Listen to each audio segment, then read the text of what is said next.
যে এক জীবন গোস্বামী নামে এক মানে মানুষ আর কি, সংসারী জি, নাম তার গোস্বামী, এই মানে টাইটেল, কিন্তু তিনি বিষয়ী মানুষ, গরিব মানুষ। তার সে মেয়ের বিয়ে দেবে, তো মেয়ের বিয়ে দিলে কি লাগে, একটু অর্থ লাগবে, সেটা তার কাছে নেই। তো সেই যার কাছেই যায় তারাই তখন বলে, তুমি এক কাজ করো না, দেবতার আরাধনা করো না, দেবতার কৃপায় ধন ঐশ্বর্য পাওয়া যায়। বলে কেন শ্রীকৃষ্ণ ভজন? বল না না, শ্রীকৃষ্ণ ভজন করো। শ্রীকৃষ্ণ বড্ড নিরামিষ লোক, অকরুণ লোক। বলে কেন? বলে ওর আবার একটা স্বভাব আছে, যে করে আমার আশ।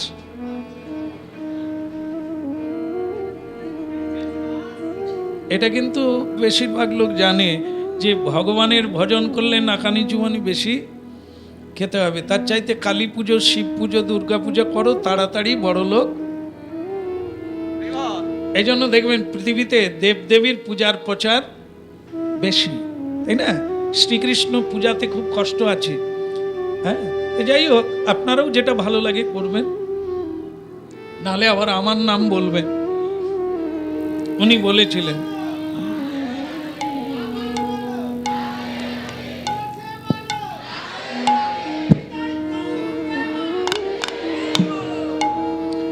তা যাই হোক, সেই জীবন গোস্বামী এই যে হুগলি জেলাতে আছে না বাবা তারকনাথ, বাবা তারকনাথ, ওই মেয়ের বাবা তারকনাথের কাছে হত্যা দিলেন।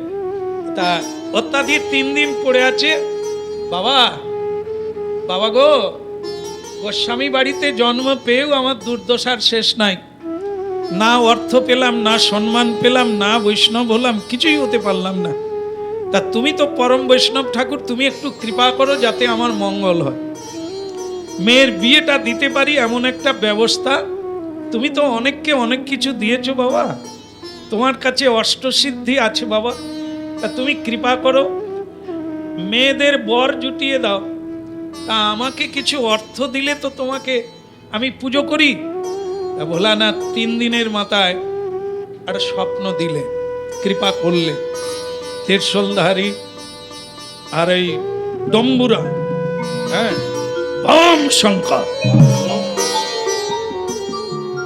ও তো একবারে ঘুম থেকে উঠেই বলল, বাবা, হ্যাঁ রে বেটা, তাই এত কষ্ট করছিস কেন? বলে মেয়ের বিয়ে দিতে পারি। সবাই বলল যে আপনার কাছে নাকি অর্থের শেষ নাই, কুবেরের ধন, তা আপনি যদি আমাকে কিছু দেন তাহলে আমার মেয়ের বিয়ে হয়ে যায়, আমারও একটা হিল্লে হয়ে যায়। বাবা, তুই এত কষ্ট করলি, তোকে কি ফিরাতে পারি? তবে কি জানিস, তোকে দেওয়ার মতো আমার কাছে কিছু নাই। তুই একটা শব্দ বললি না, তোর কিসে ভালো হয়, তা আমার কাছে সেটা নাই। বলে বাবা, তাহলে কোন গোডাউনে আছে, মানে কোথায় গেলে পাবো, আপনি অন্তত ঠিকানাটা দেন। বলে একটাই ঠিকানা, তুই এখান থেকে বৃন্দাবনে চলে যা, বৃন্দাবনে গিয়ে বলবি বড় গোসাই কার নাম, ওর কাছে যাবি, এমন এক ধন পাবি তোর জীবনে কেন কয়েকটা জন্ম কেটে গেলেও শেষ হবে না। সে বলে বাবা, তাহলে তোমার কাছে থেকে লাভ নাই, তুমি যে ঠিকানাটা দিয়েছো আমি সেখানেই যাব, আমি এরকমই ধন চাই যার জীবনে কোনোদিন শেষ হবে না। তো জীবন গোস্বামী ভোলানাথকে আবার একবার প্রণাম দিলেন যে প্রভু, আপনি যে ঠিকানাটা দিলেন এর জন্য আপনাকে। ভোলানাথ বলে সাবধানে যা, আর কোনোদিন পারলে আবার দেখা করিস। বলে প্রভু, সে হবে কিনা জানি না, বড়লোক হয়ে গেলে তোমাকে তো আর লাগবে না, তো সেটা পরে ভেবে দেখবো, এখন আমি যাই।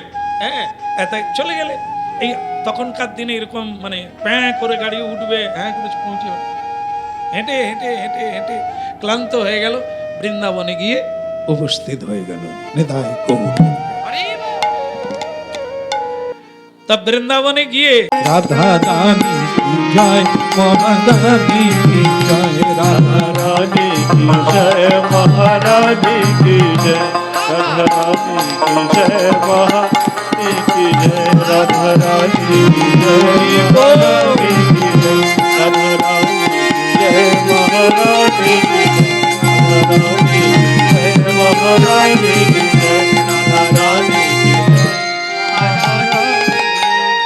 হরি বল। হরি বল রাধে। যাকে দেখে তাকেই বলে বড় বাবাজির বাড়িটা কোথায় বলুন তো? বড় বাবাজির বাড়ি।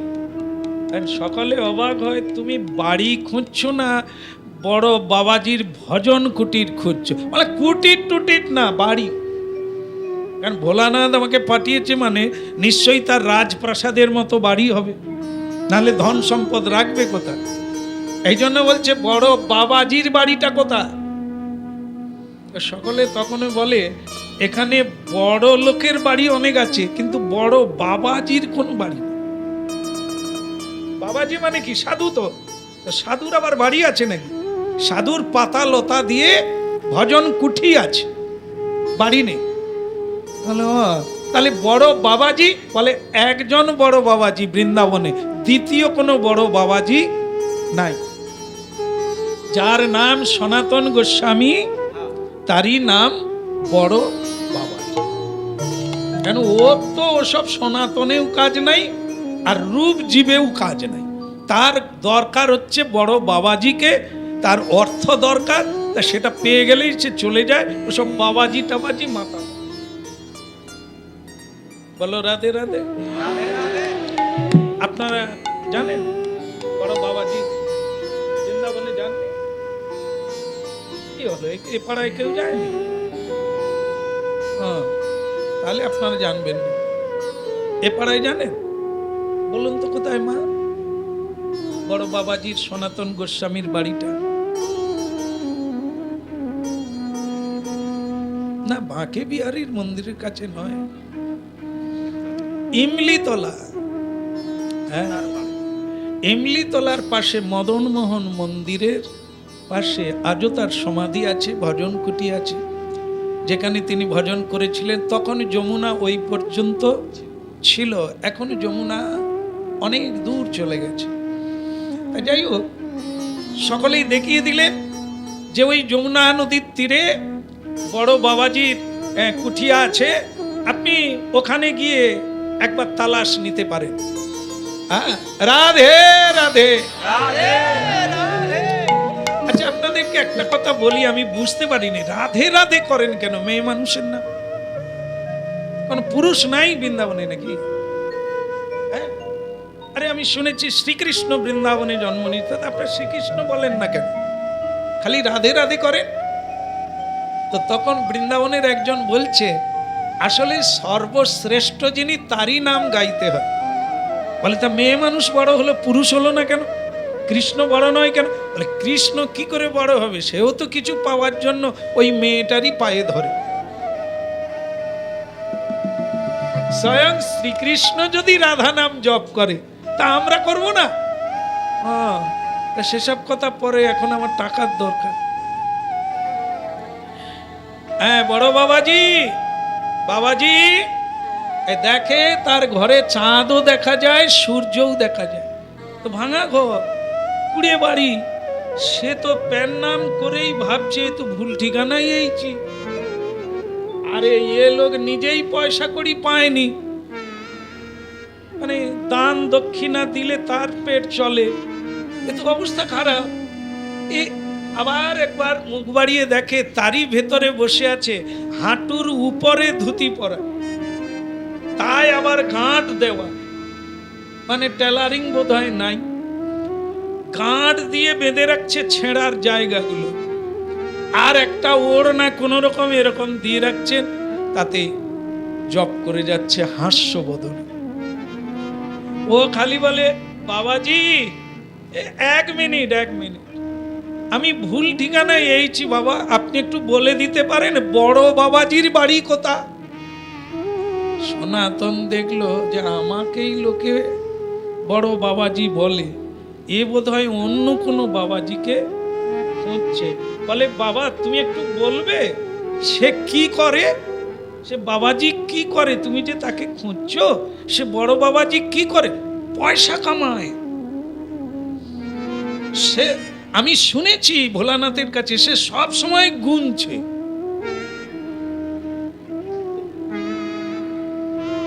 বলো রাধে রাধে। এখন এই জন্য আমি বলছি, সে সবসময় গুনছে, বলে বাবা তাহলে তুমি বরং বৃন্দাবনে ঠিক গোপীনাথ বাগ মানে বড় বাজার, লুই বাজার, তুমি একটু এই দিকে যাও, ওই দিকে খুব বড় বড় লোক আছে। আমি সেটাই জানতাম। আপনি গরিব মানুষ, যাক হরিবল বলছেন বলুন, আটা ফাটা মিলেছে, আজকে মিলেছে, কিছু খাচ্ছেন টাচ্ছেন? বললেন না বাবা, গোবিন্দ যখন যা দেয় পাই, হ্যাঁ কেউ দিয়ে যায়, আবার কখনো আমি ভিক্ষায় যে খাও বাবা, ভালো থাকো বাবা, আমি যদি পয়সা করি পাই আপনাকেও কিছু দিয়ে যাও, বস খাও খাও। তো সে আবার সে বড় গলির দিকে গেছে, যেই দিকে শহর বৃন্দাবন, তো সেই দিকে গিয়ে যেখানে শ্যামানন্দ প্রভুর মন্দির আছে, ও রাস্তা খুব বড় এবং খুব লোকজনের ভিড়। তো ওখানে গিয়ে বলছে, আচ্ছা এখানে বড় বাবাজি, ও বড় বাবাজি এখানে কোথায় পাবে? ওই যমুনার তীরে। আবার যমুনা? আরে আমি তো যমুনার তীর থেকে এখানে এলাম, ওখানের লোক এখানে পাঠালো, বলে যে পাঠিয়েছে সে ভুল ঠিকানায় দিয়েছে। বড় বাবাজি যমুনার তীরে মদন মোহন মন্দিরের কাছে একটা গোফায়, আবার সেই গোফা। আরে গোফায় যে আছে সে তো নিজেই খেতে পারেনি, সে কি আমাকে অর্থ করি দিবে? তার সঞ্চয় থাকলে তো দিবে। কোথায় পৌঁছে গেলাম, এ ভোলানাথ যে আমাকে কি বিরকুল ঠিকানা দিল।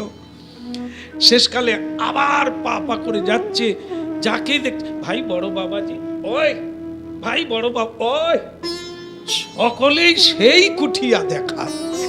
সে আবার গিয়ে সেইখানেই পড়েছে। সনাতন বাবা বলছেন, কিরে বাবা আবার ঘুরে ফিরে এইদিকে, তোর মুখ শুকিয়ে গেছে, তুই জল খা বাবা। সে দু চার ঘট জল খেয়ে বলে, আচ্ছা আপনি বলুন তো, এইখানে মদন মোহন মন্দিরের পাশে বড় বাবাজি কে থাকে? বলি দেখ বাবা, আমি কিন্তু চিনি না, তুই বললি না সে সব সময় গুনছে, এই লোক কিন্তু এখানে নেই বাবা। বলে আপনি বলুন তো আপনার নামটা কি? বলি কেন বাবা, আমার নাম ওই লোকে বড় বাবাজি বলে, আমি কিন্তু ছোট বাবাজি। বলে সবই মিলে যাচ্ছে যে আপনার দ্বারা কিছু হবে না, কিন্তু আমি সেই লোকটাকেই তো পাচ্ছি না। ওটা দেখে আর একজন বাবাজি বৃদ্ধ, হ্যাঁ শেষ একবারে সাষ্টাঙ্গে সনাতন গোস্বামীকে,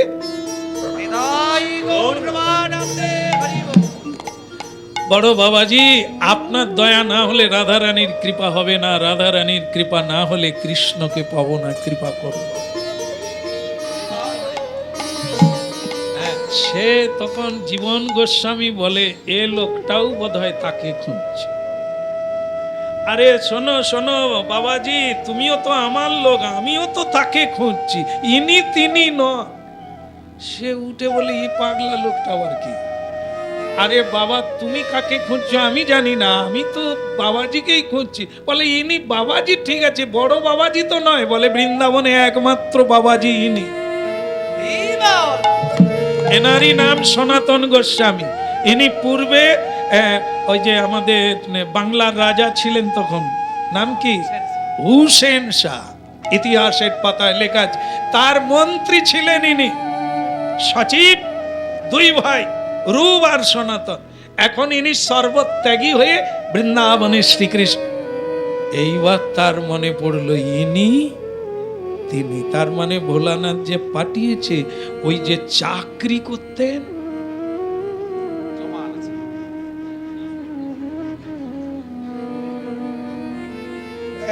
ভোলানাথ আমাকে ঠকাবে তাই কখনো হয়? এই এই সেই বাবাজি বাইরে ভিখারির ভাব দেখাচ্ছে, আসলে যেখানে হরিনাম করছে ওইখানে গর্তের মধ্যে সব আছে। লোকজন ঘুমিয়ে গেলে উনি তখন গনে। তাহলে আমি ঠিক জায়গায় এসেছি। তখন সে লোক চলে গেল, নির্জন হয়ে গেল। সেই সময় বলছে, বাবা কিরে বাপ তুই গেলি না, তুই কাকে খুঁজছিস? বলে সে কথা পরে, আমি বোধহয় পেয়ে গেছি, আপনি একটু আমাকে বলবেন। আমি কিন্তু অনেক দূর থেকে, কোথা থেকে? বাংলা, বাংলা পশ্চিমবঙ্গ, উরি বাবা, সে তো অনেক দূর, এটা তো উত্তরবঙ্গ। বলে হ্যাঁ সেও আমি জানি। তো কি করে এলি পায়ে হেঁটে? উরি বাবা রে, এত কষ্ট করে কেন এলি? আমাকে পাঠিয়েছে। কে পাঠালো? পরম বৈষ্ণব চূড়ামণি ভোলানাথ। সনাতন গোস্বামী বারবার প্রণাম করছে।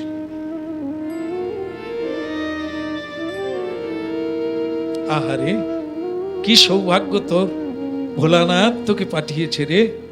তা হ্যাঁ রে, কি প্রয়োজন আছে, কি দরকার তোর?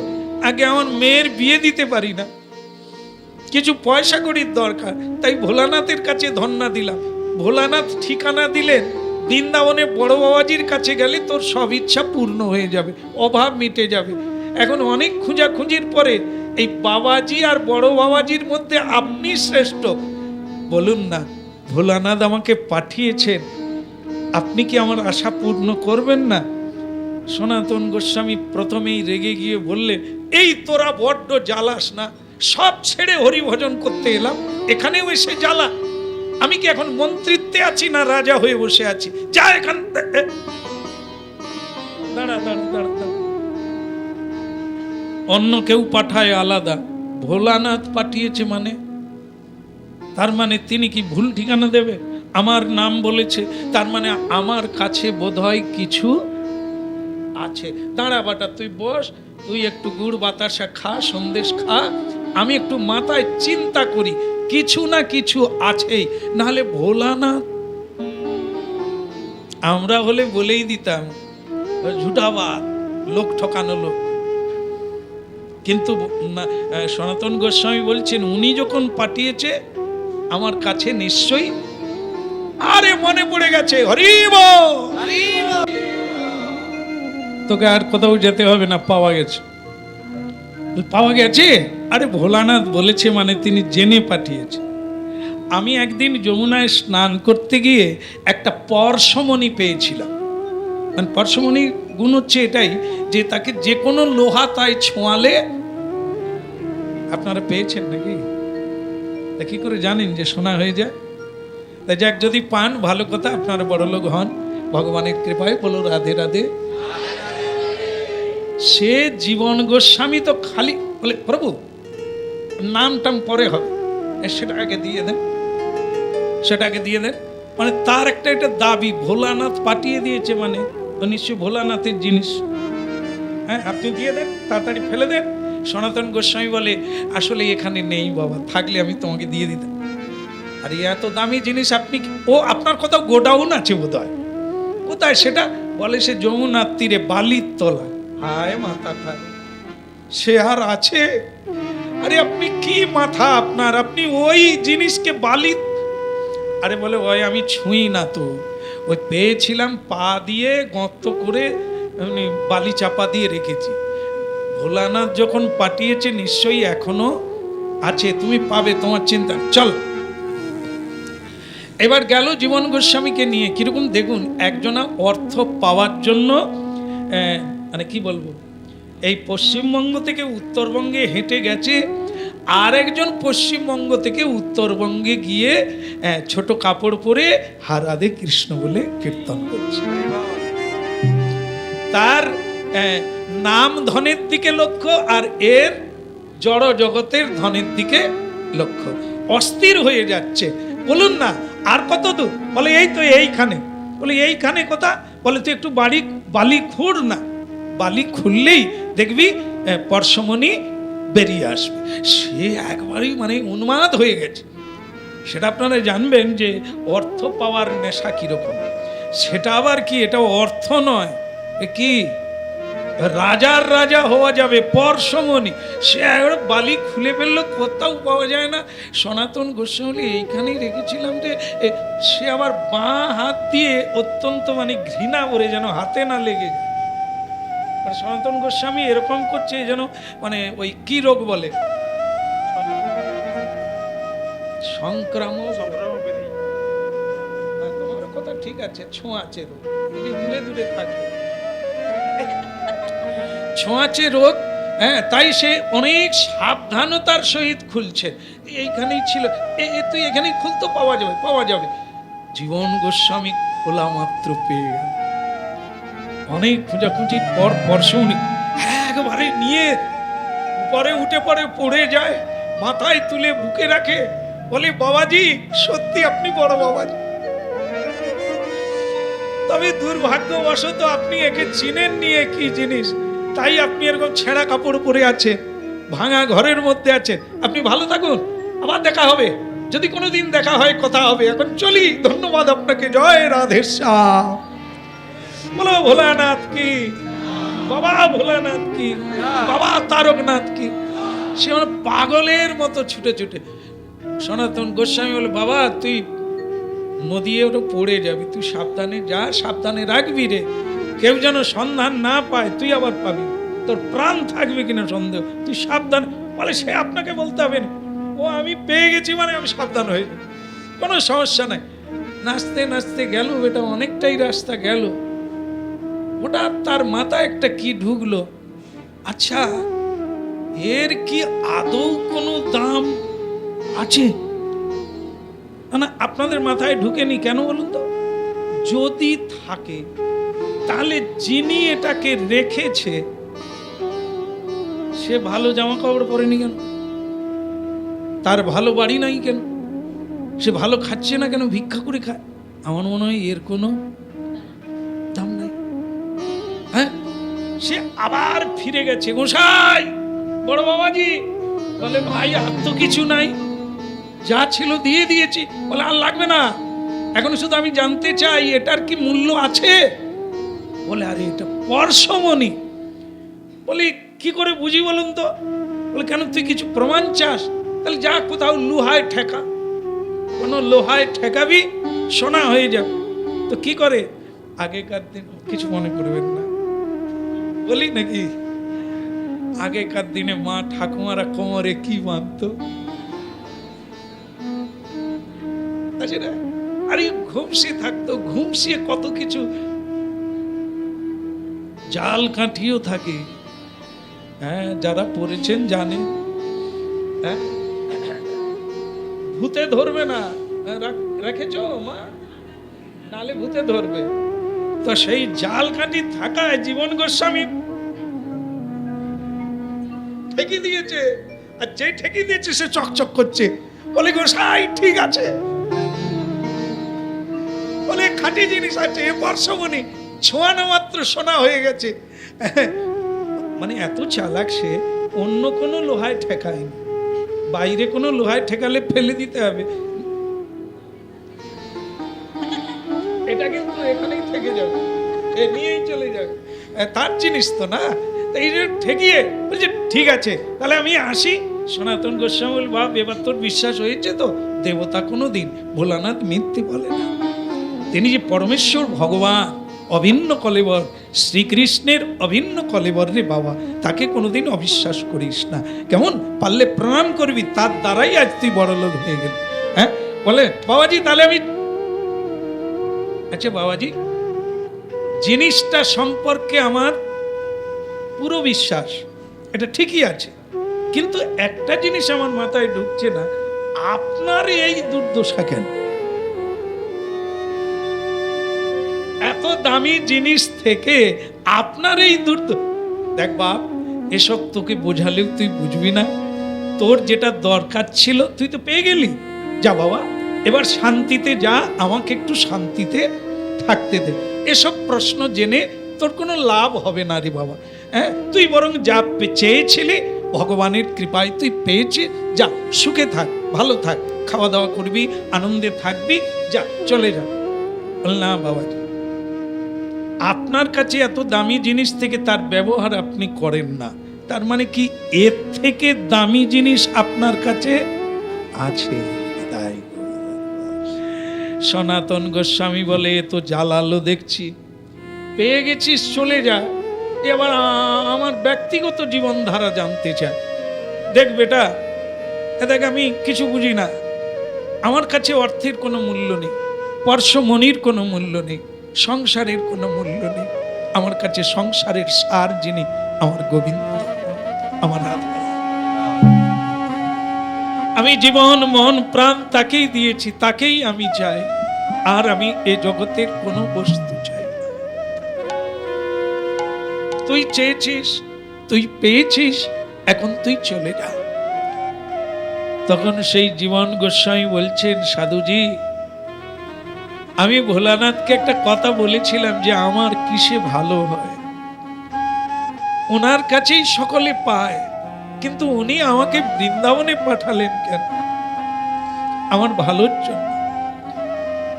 তা আপনি যেটা এর থেকে দামি জিনিস পেয়েছেন বলেই তো একে মাটির তলায় দিয়ে দিয়েছে, সেই ধনের সন্ধান আমাকে দেবেন না? তুই পারবি না জীবন, তুই পারবি না। তোর চোখে, মুখে, বুকে, মনে সব জায়গায় বিষয় তৃষ্ণা, কামনা, বাসনা। তুই কি করে এই জিনিস জানবি? কেন আমি পারবো না? আপনি যা বলবেন আমি তাই করব। আমি জানতে চাই আপনি কোন ধন প্রাপ্ত হয়েছে। পারবি? বড্ড জ্বালাচ্ছিস তুই। পারবি পরশমণিটাকে যমুনায় ফেলতে? পারবি? পারবি না তো যা, ওটা নিয়ে পালা। তুই পারবি না? পারবো না বলছে। আপনি যদি পারেন এত বড় ধনকে ফেলে দিয়ে অন্য কোন ধনের সন্ধান করেন, আমি পারবো না? বাস, হরি বল রাধে। প্রেম সে বলো আবার একবার। হ্যাঁ, যারা মন খারাপ করছেন, এইখানের কয়েকটা মা জিভ কাটছে।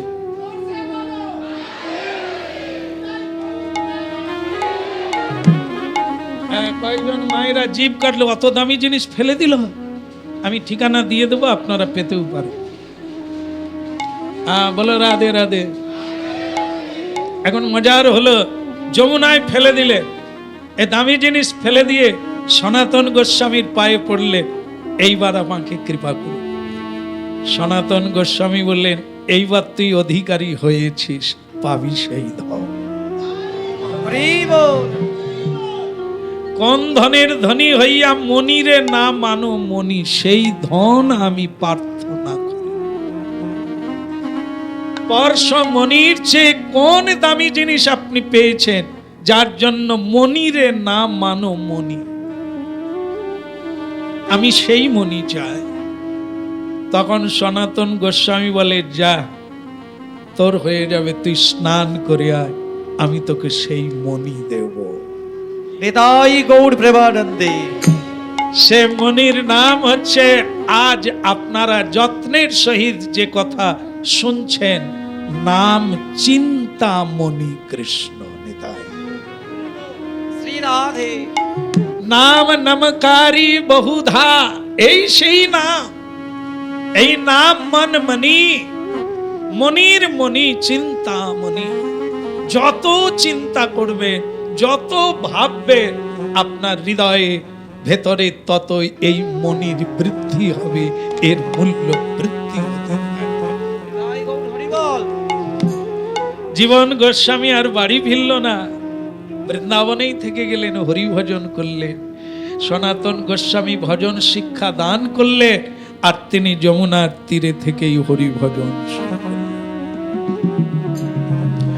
আর তাহলে আমরা এই কাহিনী শুনতে চাইলাম কেন? নাম রতন প্রাপ্ত হয়ে গেলে কিভাবে মানব জীবন বদলে যায়। কথা শুনছিলাম কি, গুরুজি এসে দীক্ষা দিলে, দীক্ষা দেওয়ার পর রাজা, সেই ধার্মিক রাজা, তাকে জিজ্ঞাসা করছেন, দীক্ষা পেলে? বলে হ্যাঁ। দীক্ষার মানে বোঝো? বলে হ্যাঁ। বোঝাও, প্রমাণ করো, দীক্ষা পেলে তার মানে কি দাঁড়ায়? তো রাজা তখন তার পোশাক পরিচ্ছদ খুলে দিয়ে ঘর থেকে বেরিয়ে যাচ্ছে, এক কাপড় পরে বেরিয়ে যাচ্ছে। গুরুদেব বললেন, তুমি ঠিকই বুঝেছ, দীক্ষা মানে সব কিছু শ্রী গুরু গোবিন্দের চরণে সমর্পণ করে দেওয়া, যথালাভে সন্তুষ্ট হয়ে থাকা। তুমি ঠিকই বুঝেছ, কিন্তু যাবে কোথায়? বলে কোথাও চলে যাব তীর্থে। কি করে খাবে? বলো রাধে রাধে। তুমি যে এই বয়সে এই সবে ধরে ফেলেছ, কি খাবে জীবনে? কি খেয়ে বাঁচবে বলো? বেঁচে আছো মানে ও বলছে যেরকমই আছি এরকম চলে যাব। তার মানে এরকম ইয়ামা বাজাবে আর খাবে। আচ্ছা যাকে সবাই শুনলেন, বললো যে কোনো তো অসুবিধা হয়নি, আর হবে কেন, কিন্তু ও লেখাপড়া মন দিয়ে করছে, একটা কিছু করবে বলে। হ্যাঁ, যখনই কিছু বলি বলে বাবা আজকে পড়া আছে, এটা পরীক্ষা সামনে এসে গেছে, তুই মন দি, হরি নাম করে আমি ফকির হয়ে গেছি, তুইও কি হবি। হ্যাঁ, তবে আজকে বোধহয় চাপে পড়ে বলে ফেলেছে, চলে তো যাচ্ছে, গ্যারেন্টি দেওয়া যায় চলে যাবে, কিন্তু ও তো জীবন গোস্বামী, ও তো পারবে না, ওর মেয়ে আছে ছেলে আছে, তাদের দেখবে কে। যাক, জীবন গোস্বামীও যদি ফিরে যায় একদিন মহাপ্রভুর কৃপায় এরাও নিতাই গৌর। তা রাজাকে বললো, তা রাজা, গুরুদেব বলছে তুই খাবি কি বেটা, তুই তো ঘর ছেড়ে চলে যাচ্ছিস, খাবি কি? বলে কোথাও একটা কিছু করব, কারো সেবা টেবা করব, যা দেবে তাতেই চলে যাবে, এই করে চালিয়ে দেব। গুরুদেব বলে তাহলে কি করবে? বলে একটা কর্ম করব, ছোটখাটো কর্ম করব। তা গুরুজি বলে কর্মই যদি করতে হয় তাহলে আমি যদি তোমাকে কর্ম দিই, বলে তাহলে তো আরো ভালো হয়, আপনি কর্ম দিলে আপনার কাছেই থাকবো, আপনার কর্ম করব। বলে তাহলে চলে এসো, জামা কাপড় পরো। বলে আবার পরবো? পরো, যেরকম ছিলে আগে সেরকম পরো। তারপরে এই সিংহাসন কার বলো, জোর করে আপনারা বলুন। গুরুদেবের। আরে যেটা রাজা বসতো, এখন গুরুদেব সেটা দেখে বলছে এটা কার। একটু আগে কাকে দিলে? কাকে দিলে? গুরুদেবকে দিয়ে দিলে তো, এখন এটা কার? বলে প্রভু আপনার। গুরুদেব আপনার, ওটা বসো। আগে এটা তো আপনার, আমি ও আদেশ দিলাম বসো। তবে মাথায় রাখবে সিংহাসন কার। একটু আগে ছিল কার? কার? আমার। বলতে হতো সিংহাসন কার? আমার। এখন কেউ জিজ্ঞাসা করলে কি বলবে? গুরুদেবের সিংহাসন। তাহলে আগে করতে তোমার কাজ, আজ থেকে এই সিংহাসনে বসে আগের মতোই রাজ্য শাসন করবে। শুধু কেউ জিজ্ঞাসা করলে বলবে আমার নয়, রাজ্যটা গুরুদেবের। নিতাই গৌর প্রেমানন্দে। সমাপ্তি হলো। কি শিক্ষা লাভ করলাম আমরা? শুরুতে হয়েছিল কৃষ্ণের সংসার করো, রাজার কি রাজ্য গেল, সিংহাসন গেল, শুধু বাক্যটা বদলে গেল, আমার নয় গুরুদেবের। আগের চেয়ে সাবধানে রাজ্য শাসন করবে, আগের চেয়ে মন প্রাণ দিয়ে ধর্মে মতি দেবে, ন্যায় সঙ্গত প্রজা পালন করবে, যেন কোনো অন্যায় না হয়। যদি হয় আমি তোমাকে সিংহাসন থেকে বরখাস্ত করব। রাধে রাধে রাধে রাধে। আজ পর্যন্ত কি ভগবানকে যারা ভোগ নিবেদন করেন, কোন নৈবেদ্য, কোন বস্তু নিবেদন করেন, ভগবান কিন্তু সেবা করে শেষ করে দেন না, আবার ফিরিয়ে দেন। যেটা ফিরিয়ে দেন তার নাম হয় মহাপ্রসাদ, তাই না? তাহলে যদি কোনো সংসারী জীব যা কর্ম করবে ভগবানের জন্য করে, তাহলে সংসার চলবে কিনা? আইডিয়া কি বলছে? চলবে না, বন্ধ হয়ে যাবে। তা যদি চলে, শুধু এটাই করতে বলছে, কৃষ্ণের সংসার করো, ছাড়ি অনাচার, আর জীবে দয়া নামে রুচি, সর্বধর্ম সার। জীবকে দয়া করুন আর হরি নামে রুচি আনার চেষ্টা করুন, এটাই হচ্ছে ধর্মের মধ্যে সার ধর্ম। তো এই জন্য শ্রীকৃষ্ণ কথা যদি কেউ মনোযোগ দিয়ে শোনেন বা আধ্যাত্মিক পথে আসতে চান, তার সবচাইতে সুবিধা হবে কোনো কর্ম বদল করতে হবে না, কোনো কর্ম ত্যাগ করতে হবে না, এমনকি সংসার বি ত্যাগ করতে হবে না। শুধু সংসারটাকে এতদিন আমার বলেছি ওটা তোমার বলতে হবে। এক রাজা, তো রাজা, শাস্ত্রে দেখা যায় রাজাদের কথাগুলো বেশি বলা আছে, এর পিছনে একটা যুক্তিও আছে। আমরা মনে করি যখন সংসারে অভাব হয় ভগবানকে তখনই দেখি।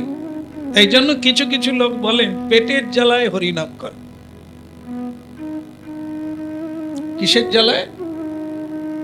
এই খেতে পায় না তাই চিৎকার করছে। যারা খেতে পাচ্ছে তারা কিন্তু হরিনাম করে না। এই জন্য ভাগবতে দেখা যায় যে সবাই মানে সবাই রাজা, যেমন ধ্রুব মহারাজ, প্রহ্লাদ মহারাজ, বলি, অম্বরীশ, জনক ঋষি, পরীক্ষিত, আমাদের মতো ফকির কেউ। তাহলে একটা প্রশ্নের উত্তর হয়ে গেল যে পেটের জ্বালায় হরিনাম। কলিকালে পুরীধামে মহাপ্রভুর চরণে আকৃষ্ট হয়ে গেলেন রাজা প্রতাপ রুদ্র, যিনি উড়িষ্যার রাজা ছিলেন। এরকম যদি খুঁজে দেখা যায় রাজাদের ভাগ বেশি যারা হরি চরণে আকৃষ্ট হলেন।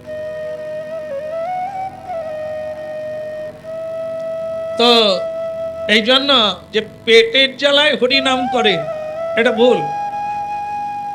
স্বয়ং সনাতন গোস্বামী তিনি মন্ত্রিত্ব ত্যাগ করে দিয়ে তিনি ভিক্ষাজীবী হয়ে রাধে রাধে বলতে লাগলেন।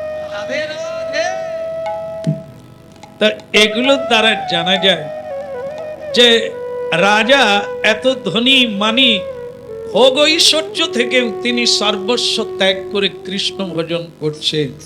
তাহলে ভোগ ঐশ্বর্যের চেয়ে শ্রীকৃষ্ণ নাম যে পরম ঐশ্বর্য, তার মূল্য যে পৃথিবীতে কোনো বস্তু হয় না, এটাই প্রমাণ করে। তাহলে রাজা কেন সব ছেড়ে দিয়ে হরিনাম করবে? আমরা হরিনাম করি খাওয়ার পাবো, একটু সুখ সুবিধে পাবো ভগবানের কাছ থেকে, তাই হরিনাম করি। কিন্তু রাজার তো সর্বসুখ হাতে আছে, তিনি হরিনাম করেন কেন? বলো। এগুলো আমরা যত আলোচনা করব আর যত ভাববো আমরা একটা সুন্দর সিদ্ধান্তে পৌঁছাতে পারব। তা যা বলছিলাম, একজন রাজা, তার ধার্মিক, তো তার মনে হলো যে গুরু ছাড়া পথ নাই।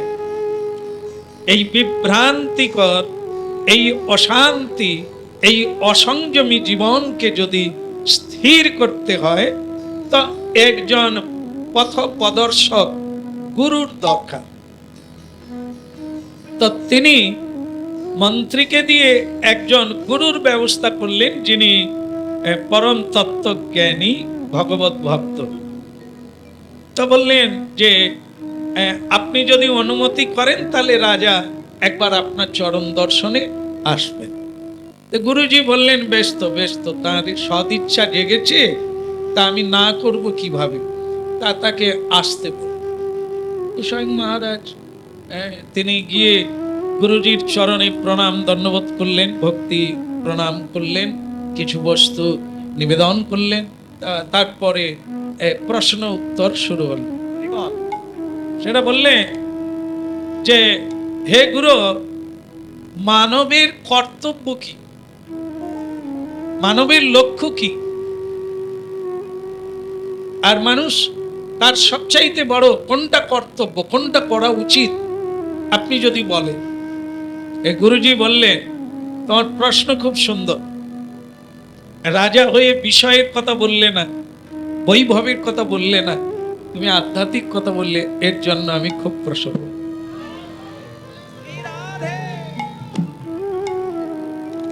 তা প্রথম কথা হচ্ছে যে মানুষের লক্ষ্য কি, এ রাজা হোক, ফকির হোক, জমিদার হোক, যে তার প্রধান লক্ষ্য কি? তখন গুরুজি বলছেন লক্ষ্য হলো বাড়ি ফিরে যাও। রাধে রাধে। নিজের বাড়িতে ফিরে যাওয়াই হচ্ছে লক্ষ্যপথ। আর আগে খুব অবাক হলেন যে গুরুজি আমি অন্য উত্তর আশা করেছিলাম, আপনি বললেন যে বাড়ি ফিরে যাওয়া, আমার ঠিক মাথায় ঢুকছে না। আমি তো মানে বাড়িতে রয়েছি, আমার একটা পরিচয় আছে, আমি রাজা, আমার বহু প্রজা আছে, আমি কোন রাজ্যের রাজা এটাও একটা স্থান আছে। তা আপনি আমাকে বাড়ি ফিরে যেতে বলছেন, মানে কি আমার বাড়ি কোথায়? বলো রাধে রাধে। আচ্ছা, আমরা যদি একটু ভাবি যে রাজা প্রশ্ন করছেন আমার বাড়ি তো আমি আছি, যদি প্রশ্নটা আমাদেরকে করা হয় আমরা কি উত্তর দিতে পারি? আমরা বাড়িতে আছি তো, আবার বলো তো যাক। এই তো যিনি বর্ধমান থেকে এসেছেন উনি বাড়িতে আছেন নাকি? আপনিও বাড়িতে নেই, তা কোথায় আছেন? আপনি যে আমাকে ডাকেন আমার বাড়িতে চলুন। রাধে রাধে। আসলে অনেক সময় আমরা বাসা বাড়িকেই নিজের বলে আত্মীয় স্বজনদের ডাকি, চলুন না আমার বাড়িতে। কেউ কি বলবে আমি যে বাসা ভাড়ায় আছি? তবে আমরা যেখানে আছি সেটা আবার ভাড়ায় নয়, আমরা ভাড়া দিই না, ট্যাক্স দিই না। কোন বাড়িতে? আসল বাড়ি হচ্ছে এটা। এ বাড়িটা আমার জন্মের আগে ছিল, আর আমি চলে যাব, ও বাড়ি থাকবে, তো ওটার সঙ্গে আমার সম্পর্ক নেই। আমার আসল বাড়ি যেটা সেটা হচ্ছে এইটা, এর মধ্যেই আছি। এই জন্য এই বাড়ির কোনো বাসা ভাড়া নাই। কেন বলুন তো? বাসা ভাড়ার নিয়ম হচ্ছে আমাকে সই করতে হবে আপনি কতক্ষণ কতদিন থাকবেন, এই ভাড়া লাগবে, আর এই সময়ে আপনাকে ছেড়ে দিতে হবে। একবার রাধে রাধে। নাই, তুমি যত পটাও বিনা পয়সায় ভাড়া হবে না। ও এমন বলছে যেন আমি খুশি হয়ে এমনি ভাড়া দিয়ে দিই। প্রেম সে বলুন। তো আমরা কোন চুক্তিতে এসেছি কি এই দেহটা কখন ছাড়বো? কোন চুক্তি আছে কি? নেই। চুক্তি যদি থাকে তাহলে তবু টাইম পাওয়া যায়, কিন্তু আমরা এমন অবস্থায় এই বাড়ির মধ্যে আছি যার কোনো সময় নির্ধারিত নাই। মালিক যে কোনো সময় এসে বলতে পারে বেরিয়ে যাও, বাড়ি ছেড়ে দাও। নিতাই গৌর। তাই জন্য আমরা প্রত্যেকেই এখানে ভাড়ার বাড়িতে আছি, অন্য বাড়িতে রয়েছি। এটা আমাদের বাড়ি নয় রাজা, আমাদের বাড়ি হচ্ছে পরমাত্মা, দ্বিভুজ মুরলীধারী, শিখিপুচ্ছ মৌলিধারী, পরম মাধুর্য মণ্ডিত রাধা রমন, যিনি রাস বিহারী, যিনি যশোদানন্দ, যিনি যোগী ঋষির প্রাণীর ধন, সর্বপূজ্য সর্ব আরাধ্য শ্রীকৃষ্ণ চরণার বৃন্দ যেখানে স্থিতি লাভ করেছে সেই জায়গার নাম হচ্ছে নিত্যধাম গোলক বৃন্দাবন ধাম। আমরা সেখানকারই বাসিন্দা, আমরা সেখানেই ছিলাম, কিন্তু স্বয়ং ভগবান দুটো কারণে, যেমন দেখেন জয় বিজয় ভগবানের সেবক ছিলেন, ভক্তের কাছে অপরাধ করার জন্য তাদেরকে মর্তধামে আসতে হলো। ঠিক আমাদের যাদের আলাদা করে গোবিন্দ সেবা থেকে আলাদা কামনা বাসনা জাগলো। ভগবানকে ভোগ দেওয়ার লাগে না। আমি রোজগার করেছি, আমি ভোগী হতে চাই, আমি যোগী হতে চাই না।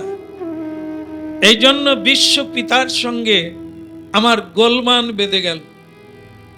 ভগবানের সঙ্গে, ভগবানের মতে, ভগবানের পথে বিরোধ বেঁধে গেল। আমি ধীরে ধীরে করে আলাদা হতে লাগলাম। নিত্য ধাম ভগবানের সেবকের পদ থেকে চ্যুত হলাম। ভগবানের সেবকের কর্ম থেকে আমি চ্যুত হয়ে গেলাম। মর্তধামে আমার তখনই জন্ম হলো, এই পাপাধাম। তাই গৌর প্রেমানন্দে।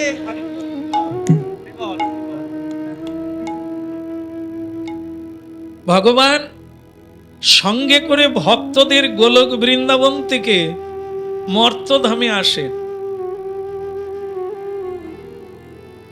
ভগবান রামচন্দ্র পৃথিবীতে এলেন, সঙ্গে করে দেবতাদের আনলেন, প্রিয় পার্শ্বদের আনলেন, যারা নর বানর রূপে পরিচিত হলেন। ভগবান বললেন, কাজ শেষ হয়ে গেলে তোমাদের কিন্তু আমি আবার কি করব? ফিরিয়ে নিয়ে যাব। সীতা উদ্ধার হয়ে গেল, রাবণ মারা গেলে হনুমান আর বানরদের কি হলো? বলে, প্রভু, যে কাজে আপনার সঙ্গে লেগেছিলাম কাজ তো হয়ে গেল, একটু মজা করব, একটু মজা করি না? অনেক দিন যুদ্ধ দাঙ্গা নিয়ে কাটলো। তো ভগবান রামচন্দ্র বললেন, তোমাদের যদি ইচ্ছে হয় একটু মজা করবে তো করো। হনুমান বলছে, এরে হনুমানের দল, মাথায় বুদ্ধি টুদ্ধি আছে? তো মজা করতে যাবি, বুঝতে পেরেছেন মজাটা কি? একাদশী দিনে না খেয়ে কি মজা হয়? এই শীতের দিনে কত রকমের খাবার, আর আপনারা যারা একাদশী করেছেন কি খেয়েছেন? কত সুন্দর মেলা, জগৎ একটা মেলা, সেখানে কত কিছু খাবার আছে, আপনারা মজা করলেন। হনুমানেরা, বানরেরা ভগবানের কাছ থেকে অনুমতি চাইলেন, প্রভু একটু মজা করব। ভগবান হাসতে হাসতে বললেন, এখানে রাজা প্রশ্ন করেছিলেন আমার কি করা কর্তব্য, তাহলে গুরুজি তার কর্তব্যটা বলতেন। হনুমানরা কি বলল একটু বলেন। এখনই বললাম, প্রভু আমরা একটু মজা করব। ভগবান কি বলবেন? না, মজা হবে না, এটা বলতে পারে কি? ভগবান বললেন, মজা করবি মানে আশা করেছে তো? আমি যদি না বলি, বলে আমাদের প্রভুর কোনো রস ক্ষোভ নাই, খালি কর্ম করো, খালি পড়ে থাকো, বাইরে যাবি না, কোনো এনার রস ক্ষোভ নাই। একটু মজা হবে, কত আনন্দ হবে, সবকিছু তো আমরা উপভোগ করতেই পারি না, খালি এটা খাবেন না ওটা খাবেন। তা হনুমান বানরেরা বললো একটু মজা করব। ভগবান বললেন, তো বেশ, তো এই চলে গেল, এই জঙ্গলে গিয়ে ঢুকে গেল।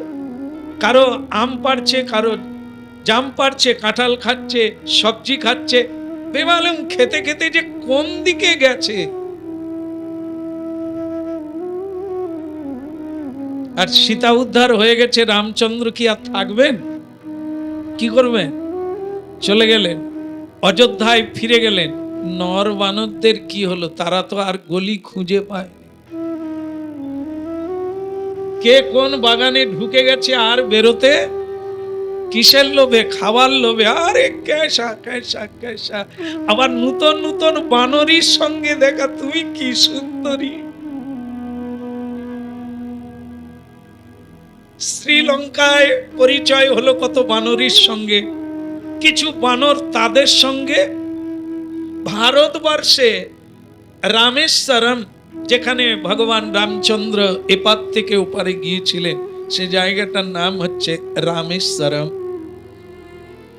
তো ওখানে কিছু হনুমান বানর অন্য বানরীদের সঙ্গে, মানে যাকে বলে ওই প্রেম টেম আর কি, এসব হয়ে গেল। কিছু বানর ওখানেও থেকে গেল।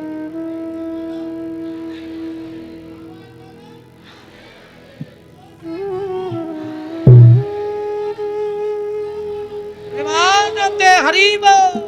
যতই তুমি বলো বানরীকে ছেড়ে তুমি আসবে না।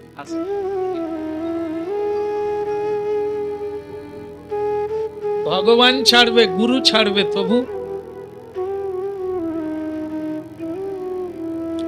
না। না, আমি যে কারণে বলতে চাচ্ছি, আমরা পৃথিবীতে এলাম কি করে গোলকধাম ছেড়ে?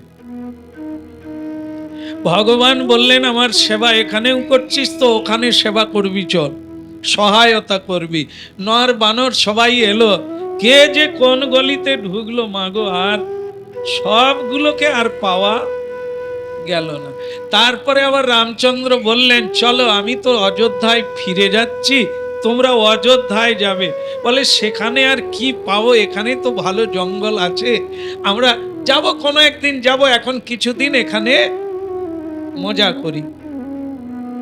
ভগবান যেখানে, সেই তো বৈকুণ্ঠ ধাম, সেই তো গোলক ধাম, সেই তো আনন্দ ধাম। ভগবানকে ছেড়ে দিয়ে যে জঙ্গলে থাকতে চায় সে কি সুখী হবে? কোন জন্মে আর ভগবানের কাছে ফিরে যেতে, এই যেরকম আমরা কত জন্ম যে এসেছি পৃথিবীতে, এ কোনো ইয়ত্তা নেই। মাঝখানে ভগবান কতবার এলেন, রাম অবতার হলেন, কৃষ্ণ অবতার হলেন, গৌরাঙ্গ অবতার হলেন। আমরা কিন্তু সেই জঙ্গল, সংসার জঙ্গলেই থেকে গেলাম। কত সাধু সজ্জনকে পাঠিয়ে দিলেন ভগবান, গলিতে গলিতে ঢুকে যাও। মহাপ্রভু বললেন হরিদাস, প্রতি ঘরে ঘরে গিয়া, প্রতি জনে জনে গিয়া আমার কথা বলো, যেন প্রাণ ভরে তারা হরি বল বলে। চিন্তা করো, সব মানুষ এখনো হরিবল বলে না। মহাপ্রভু এসে হরিনাম প্রচার করলেন, সেটা কমসে কম এখন 550 বছর হয়ে গেল। এখন কজন হরিনাম করছে, কজন ফিরে যাওয়ার কথা ভাবছে? আমাদের বাড়ির ঠিকানা পেয়েছি আমরা, কজন বাড়ি ফেরার জন্য কাঁদছে? কেউ এখনো ধরতেই পারে না, অনেকেই জন, যে এটা আমাদের বাড়ি নয়, এরা কেউ আমার আপনজন নয়। আসল আপনজন স্বয়ং ভগবান, তিনি সঙ্গে করে এনেছিলেন। আমাদের লোভের জন্য আমরা অন্য গলিতে ঢুকে গিয়েছি, ভগবান চলে গিয়েছে। গৌর প্রেমানন্দে হরি বল। এটা বুঝতে হবে। আজ আমাদের এই দুর্দশার কারণ আমাদের লোভ, আমাদের লালসা, আমাদের ভুল সিদ্ধান্ত। তাই আজ আমরা ভগবানকে চ্যুত হয়ে এই জায়গায় পড়েছি। তাহলে গুরুদেবের প্রশ্ন কি, মানে ধার্মিক রাজার প্রশ্ন হচ্ছে মানুষ জীবনের লক্ষ্য কি? গুরুদেব উত্তর দিলেন ফিরে যাওয়া। আমরা যারা কথা শুনতে ভালোবাসি, আমরা যারা কথার আদর করি, আমাদের উদ্দেশ্য ওইটা। প্রকৃত আমি কে, এই পথে ফিরে যাওয়ার প্রথম প্রশ্ন হচ্ছে আমি কে। ফিরে যেতে গেল আগে নিজের পরিচয়টা জানো, তুমি কে। বহু জ্ঞানী গুণীরা, বহু জ্ঞানী, বহু গুণী আমাদের ভারতবর্ষে, মনীষীদের অভাব নাই। তাদের বচন পড়তে গিয়ে দেখি শেষকালে পর্যন্ত তারা বলছে অনেক জানলাম, প্রকৃতিকে অনেক চিনলাম, অনেক কিছু করলাম জীবনে, কিন্তু একটা জিনিস এখনো পারলাম না। সেটা কি? আমি কে। এটাই খুঁজে পেলাম না, এটাই বুঝতে পারলাম না। অনেক বৈজ্ঞানিক বলছে যে বিজ্ঞান রিসার্চ করে, প্রকৃতিকে রিসার্চ করে অনেক জিনিসের উদ্ভব করলাম, কিন্তু ভেতর থেকে এই উদ্ভবটা হলো না, প্রকৃত আমি কে। এই যে গোড়ার কথা, তখনই আমি আমার পরিচয়টা জানতে পারবো যে আমি কার পুত্র, আমার জায়গাটা কোথা। আমি এই যে এখনই গানেও গাইলেন, কার গান যেন,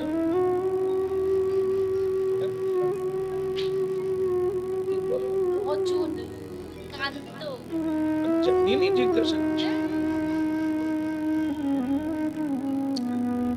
কি রূপে এসেছি, কেমনই বা যাব, তাই ভেবে কেন জীবন কাটাবো। আমি কিভাবে এসেছি, এসেছি মানে কি কোনো একটা জায়গায় ছিলাম, আবার আমি তাহলে কিভাবে যাব, কোথায় যাব, এ প্রশ্ন কি জাগবে না?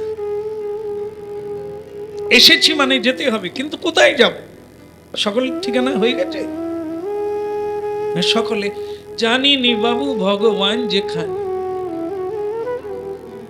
না না, ভগবান তো সব জানিয়ে দিয়েছে, কি করলে কোথায় যাবে, কি বুঝলে কোথায় যাবে, কি ভাবলে কি হবে। জং জং পাপি শরণং তজ্জতন্তে ভাবিতং কলেবর। হে অর্জুন, সবাইকে জানিয়ে দাও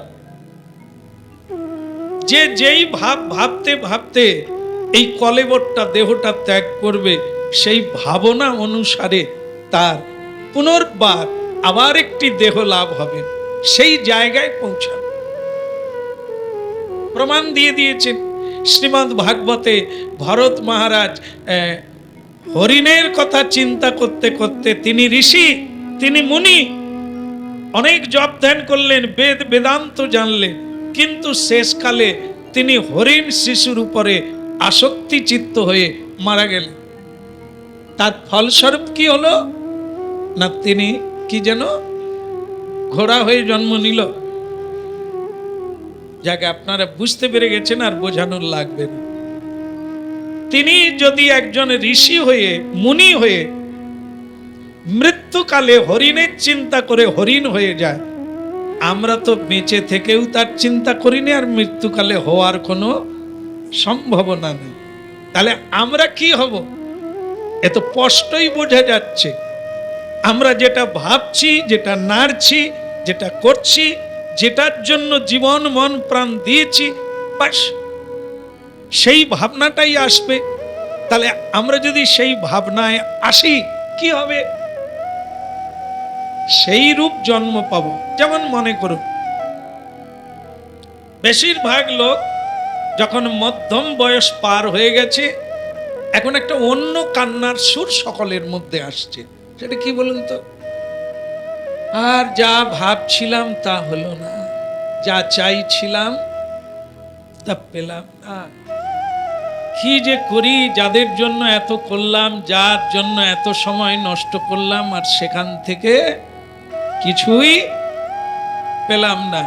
এইবার ওই লোক যদি মরে যায়, কি হবে বলেন তো? তার মানে তিনি ভোগী হতে চেয়েছিলেন। বেশ,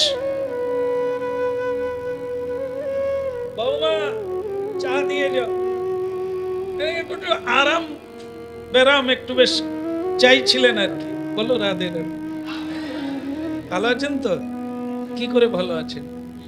বৌমা চা দিচ্ছে নাকি? সবাই আমরা সুখী হতে চাই, কেউ হয়। তুমি হয়েছ? তুমি এখনো হতে পারোনি, আশা আছে? ও বলে দরকার নাই, নূতন করে দুঃখী হয়ে যাবে সুখের ফাঁদ পাততে গিয়ে।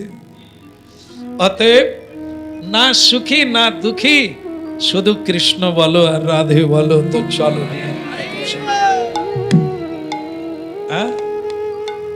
তাই কি এই জন্য স্বয়ং ভগবান শ্রীকৃষ্ণ এরকম সব শাস্ত্র গ্রন্থ প্রকাশ করলেন, আর তার এজেন্ট সাধু শাস্ত্রকে পাঠালেন এই তত্ত্বটা জানাবার জন্য।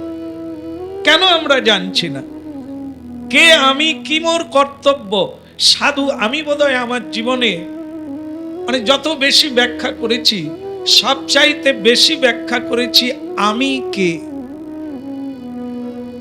কত বছর ধরে এই কীর্তনটা গাইছি, যা ভিডিও তৈরি হয়েছে তার বোধহয় বেশিরভাগ ভিডিওতে আমি কে এই তত্ত্বটি প্রকাশ করা হয়েছে। স্বয়ং ভগবান শ্রীকৃষ্ণ এই তত্ত্বের মাধ্যম দিয়ে আধ্যাত্মিক পথে আসার রাস্তা দিয়েছেন। তুমি যতদিন না জানতে পারবে তুমি কে, ততদিন তোমার সংসার আসক্তি ত্যাগ হবে। তাহলে যেটা বলছিলাম, যিনি ভোগী হতে পারলেন না, কেঁদে কেঁদে মরে গেলেন, এখন ওর জন্মটা কি হবে? বিধাতা পুরুষ যিনি জন্ম দেন, কে তিনি? বিধি, মানে ব্রহ্মাজি। তিনি ওই লোকটার জন্মটা কি দিল? আফসোস করে মরে গেল যে আমি মানে ভোগ করতে পারলাম না, রোজগার করলাম, ভোগ করতে পারলেন না। বিধাতা তাকে শূকরের জন্ম দিলেন। বুঝতে পেরেছেন? আত্মা জমলোক থেকে নিয়ে গিয়ে, মানে ব্রহ্মাজি তার কারখানায় নিয়ে গিয়ে বিভিন্ন প্রকারের যে সব দেহের ছাঁচ আছে, ছাঁচ বুঝেন না বোধহয়? ছাঁচও বুঝেন? যারা ঠাকুর তৈরি করে, প্রতিমা তৈরি করে, ওটা ছাঁচে তৈরি করে, তাই না? কোনটা দেবী মূর্তি, কোনটা দেবতার মূর্তি, কোনটা নারায়ণ, কোনটা কৃষ্ণ, কোনটা কালী, আলাদা আলাদা। ঠিক তেমনি জীব জন্তু, দানব মানব, কুকুর বিড়াল, আলাদা আলাদা ছাঁচ আছে। কে বিড়াল হবে, কে কুকুর হবে, তা বিধাতার কারখানায় সব রকমের ছাঁচ আছে। আত্মাকে নিয়ে গেছে। এবার বলছে, আরে এই কে আছিস? আমার দুধরা এই নিয়ে আয়, ওই শূকরের একটা দেহ নিয়ে আয়, একে শূকরের দেহে জন্ম দিতে হয়। তার প্রশ্ন হয়েছে, প্রভু আমি মানুষ ছিলাম, এমনিতেই আমার আফসোস, আমার ভোগ হয়নি, আমি ভোগ করতে পারিনি, আমার মনে কষ্ট, আপনি আমাকে শূকরের জন্ম দিচ্ছেন কেন? আমার মানুষ জন্ম দেন, আমি একটু ভালো করে ভোগ করি। বলে, পাগল কোথাকার, তোর ভালোর জন্যই তো করছি। বলি, এর মধ্যে আমার ভালো কি? মানুষ হলে ভোগ ত্যাগ করতে হবে। তজি ভোগ আশা নাম মকরন্দে রে পিপাসু মন মধুপে মন। কানের কাছে গুরুজনেরা, এই মহাপ্রভু এসেছেন মানে তার অনেক ভক্ত আছে, কানের কাছে খালি ঘ্যান ঘ্যান করবে, সংসার ছেড়ে দেন, এতে কি আছে, এতে কিচ্ছু নাই, চলো নবদ্বীপ চলো, বৃন্দাবনে চলো, হরিবল বলো, আর কিছুই থাকবে। তো আপনার কানের কাছে যদি সব সময় ঘ্যান ঘ্যান করে, তা আপনি কি করবেন? একদিন রেগে সন্ন্যাস নিয়ে নেবেন না? এই জন্য বলছে, মানুষ হলে অনেক বিচার আছে, মানুষ হলে অনেক কর্তব্য বেরিয়ে যাবে, তুই ভোগ করতে পারবি না। একটা ভালো মানে ক্ষীর মালাই কিনে এনেছিস, দরজা টরজা বন্ধ করে একা খাবি ঠিক করেছিস, হঠাৎ বাচ্চা ডেকে উঠেছে, বাপি ক্ষীর মালাই খেতে পারবি? আয় বাবা খা। আপনার কি হলো? বাবা কখনো বাচ্চাকে না দিয়ে খেতে পারে? আবার একটা একটা কিছু খাবি, লুকিয়ে খাবি ঠিক করেছিস, স্বামী ওই মায়াবিনী ডাকে, তুমি খেতে পারবে? তুমি খাও প্রিয়া, হ্যাঁ তুমি খাও। তার মানে তোমার আর ভোগ হবে না, কর্তব্য পালন করতে করতে কানা হয়ে যাবে, খেতে পারবি না। কিন্তু যদি তুই শূকর হতে পারিস, প্যান পরারও দরকার নেই, ব্রাহ্মণ ডাকার দরকার নাই, তারপরে তারপরে ফুলসজ্জার যে কোনো সময়। বাস বাস বাস বাস, তুমি রাধে রাধে, তুমি খুব খুশি না এই শূকরের জন্ম পেলে? মানে কি ব্যাপার, তো এরকম থাকবে না, কোনো সমাজ থাকবে না, কোনো নিয়ম থাকবে না, তোর ভালোর জন্যই তো তোকে ভোগীর দেহ দিলাম। ভোগের দেহ হচ্ছে জীব জন্তু, এদের কোনো সমাজ নাই, এদের কোনো সম্মান নাই, এদের কোনো লজ্জা নাই, যথেচ্ছাচার ভোগ করা যায়। সকালবেলা উঠে কোনো জীব জন্তু কলগেট নিয়ে দাঁতন করেনি না, কিন্তু মানুষকে করতে হবে, না হলে মা বাবা মেরে গুড়িয়ে দেবে। আগে মুখ দাও, তারপরে দেখ তো পশুর কত সুবিধা, সকালবেলা উঠেই খেতে পারা যায়। আর এই আমরা খেতে যাব, শ্যামসুন্দর তিলক করা হয় না, আহ্নিক করা হয় না, জপ করা হয় না, এখন খাওয়া যাবে না, ওটা করো, তারপরে যদি শুকর হতাম তিলকও দিতে হতো না। তা বিধাতা পুরুষ বলছে, তুই যে ভাবতে ভাবতে মরেছিস, তোর শুকর দেহটাই তোর পক্ষে ভালো হবে। তুই তো ভোগ করতে চাস, তুই তো যোগী হতে চাস না, ভালো মানুষ হতে চাস না, ভোগী হতে চাইছিস। তো শুকর জন্মে অনেকগুলো বউ পাবি, অনেক বাচ্চা পাবি, আর যেটাই খাবি তাতেই শুয়ে থাকবি। এরকম ভালো লাগছে? প্রেম সে ভালো। দেখুন, এই জন্য বিধাতা পুরুষ আমরা যেরকম চাইছি, আগামীতে যেরকম চাইব, আমরা সেরকমই জন্ম প্রাপ্ত হব। আর কথা হচ্ছে ঘরে ফিরে চলো। যদি ঘরে ফিরে যেতে হয় তাহলে গুরুদেবের নির্দেশ আইন মেনে চলতে হবে। হ্যাঁ? এই জন্য বলছেন যে তুমি যদি ঘরে ফিরে যেতে চাও তাহলে আমার কথা শুনতে হবে। মানব জীবনের লক্ষ্য হচ্ছে ঘরে ফিরে যাওয়া। কর্তব্য হচ্ছে রাজা হও, প্রজা হও, গরিব হও, ধনী হও, যেই হও, গৃহে থাকো, বনে থাকো, হা গৌরাঙ্গ। রাজার খুব ভালো লাগলো যে গুরুজি তাহলে আমাকে আপনি দীক্ষা মন্ত্র দান করুন, আর আপনি যেরকম বলবেন আমি সেরকমই করব। আমি ফিরে যেতে চাই। এ যন্ত্রণার সংসার ত্রিতাপ দগ্ধ জ্বালার মধ্যে আমি আর থাকতে চাই না। আপনাদের সার কথায় প্রবেশ করাই, সেটা হলো এটাই, কৃষ্ণ কথা সবাই শুনবে না, আর কৃষ্ণ ভজন পথে সবাই পারবে না। এই যে জায়গাটা পেলেন, যতদিন না আপনি বুঝতে পারবেন এটা আমাদের বাড়ি নয়, আমি মায়ার দাস নয়, আমার কাজ মায়ার সংসার নয়, কৃষ্ণের সেবা, এটা না বুঝতে পারা পর্যন্ত আমাদের কোনোদিন মুক্তি হবে না। আমাদের বারবার এই জায়গায় জন্ম নিতে হবে, আর জন্ম মৃত্যু জরা এই যন্ত্রণার উপভোগ করতে হবে। এই জন্য এটা বোঝার জন্য সাধু সঙ্গ করতে হবে, আর শ্রী গুরুদেবের কাছে উপদেক্ষন্তিতে জ্ঞান গ্রহণ করতে হবে। ঠিক আছে, ঠিক আছে, তুমি বাড়ি যাও, আমি তোমার বাড়িতেই উপস্থিত হয়ে যাও। দীক্ষার দিন দেওয়া হলো রাজাকে, তুমি নিশ্চিন্তে থাকো। তোমার যদি সদিচ্ছা হয় মুক্তি পাওয়ার, তোমার যদি ইচ্ছা হয় নিজের বাড়িতে ফিরে যাওয়ার, তাহলে নিশ্চয়ই তুমি পাবে। আমি যাচ্ছি তোমার ঘরে। হ্যাঁ, বলো রাধে রাধে। গুরুজি দিন অনুসারে চলে এলেন, উলুধ্বনি হরিধ্বনি হতে লাগলো। যেটা ভাবছিলাম সেটা নয়, এ খুব সুন্দর জায়গায় তো সবাই উলুধ্বনি করলেন।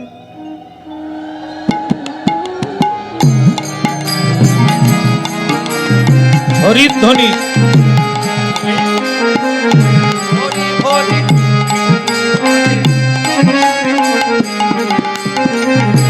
বলো দে হরি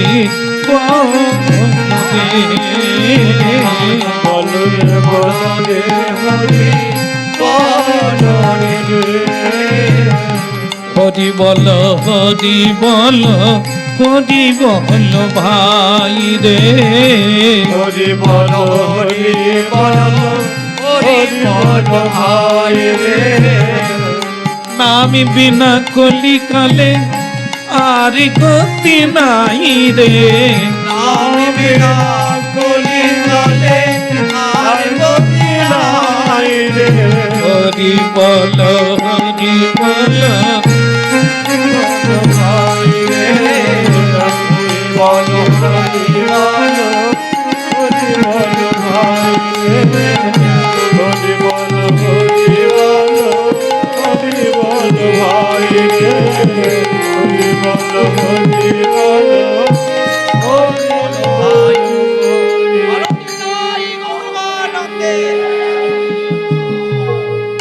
রে। এই সংসার আর সাধু একবারে তেল আর জলের মতো, দুটো তফাৎ আছে কি নেই? বাড়িতে ঢুকুন, এই এলে, আচ্ছা এই রকম যদি করো সংসারে উন্নতি হবে? তারা এই সময় একটা মানুষ পয়সা দিয়েও লোক পায় না। এই দিনের বেলা হরিনাম শুনে এই সন্ধেবেলা বাড়ি ঢুকলে ক পয়সা হলো? এটা কে বলবে? মা বলবে, বাবা বলবে, স্ত্রী বলবে, আত্মীয় সবাই বলবে। আপনি রোজগার করলে সবাই বলবে এখন খুব মন দিয়েছে। বিয়ে হওয়ার পর এই রকমই করতে হয়। হ্যাঁ, প্রাইমারি স্কুলেই ছেলে মেয়েরা পড়বে, বিয়ে দিয়ে দাও।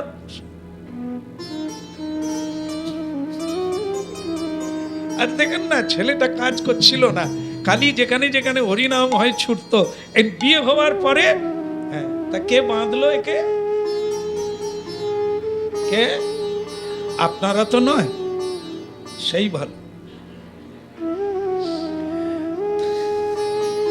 রাধে রাধে। তাহলে কি হলো?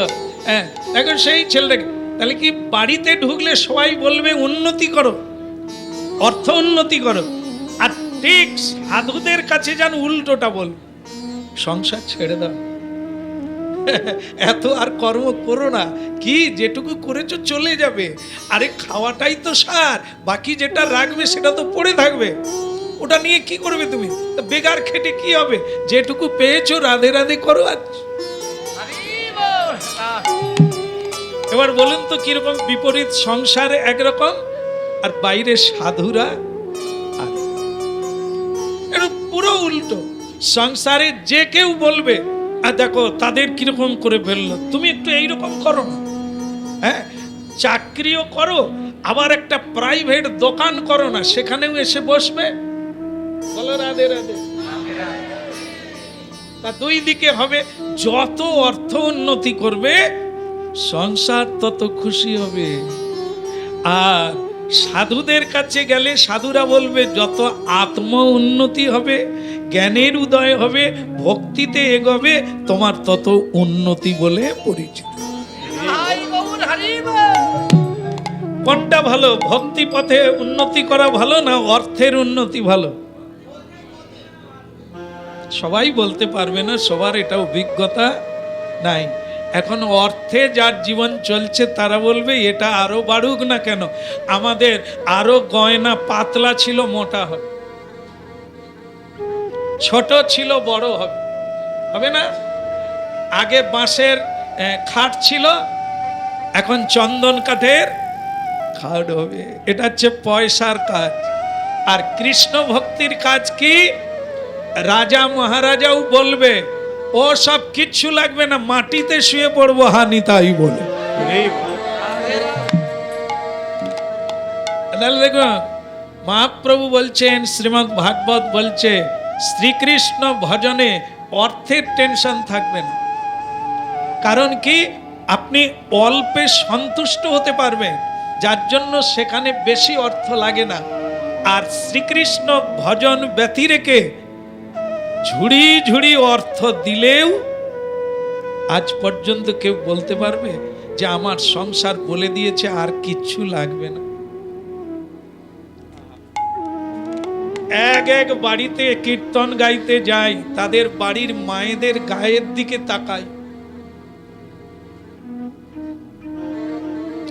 আবার এই পাঁচটা গুলো আগে আংটি দেখেছি অন্যরকম, এখন আবার সে লম্বা। আমি ভুল দেখি না, আপনারা মিলিয়ে নেবে। হ্যাঁ, ওরে বাবা,